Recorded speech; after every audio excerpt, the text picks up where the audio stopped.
ലഹരിക്കടിമയായ ഭർത്താവിൽ നിന്ന് നേരിടേണ്ടി വന്ന ക്രൂരതകൾ വിവരിച്ച് കോഴിക്കോട് താമരശ്ശേരി സ്വദേശിനി നസ്ജ.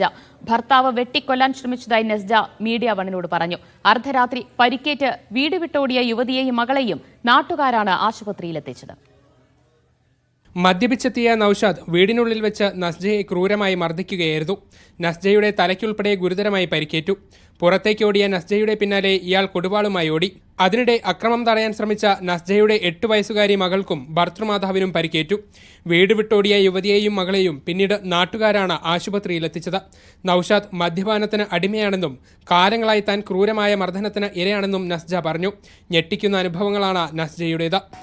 മുട്ടുംകാലം വെച്ചിട്ട് ഊരമലി ഇങ്ങനെ അമർത്തിയിട്ട് തലമുടി മൊത്തത്ത് പിടിച്ചിട്ട് കുറച്ചൊന്നല്ല മൊത്തം പിടിച്ചിട്ട് തൻ്റെ ഇവിടെയൊക്കെ ചോര വന്നു. ഇന്നലെ മുടി പറഞ്ഞു പോയിട്ട് അതിങ്ങനെ പിടിച്ച് വലിക്കുക. ആദ്യമായിട്ടൊന്നല്ല, ഇഷ്ടം പോലെ കഴിഞ്ഞിട്ട് എൻ്റെ മുന്നേ തന്നെ തലേൻ്റെ കണ്ണൊന്നായിട്ട് കരിങ്ങിപ്പോയി. എൻ്റെ മൂക്കിൻ്റെ ഇവിടെ ഇപ്പോൾ തൊട്ടാലും അറിൻ്റെ ഇവിടെ ഒരു പകുതിയാണ്. ചുമനിട്ട് കുത്തിയിട്ട് വാതിൻ്റെ വടക്കി കുത്തിയിട്ട് ഇവിടെ എപ്പോഴും തൊട്ടാലറിയുക ഒരു ചതിങ്ങി വേണം. അങ്ങനെ നല്ലോണം ചെയ്യുന്നുണ്ട്. നൌഷാദിനെതിരെ നസ്ജ പോലീസിൽ പരാതി നൽകി.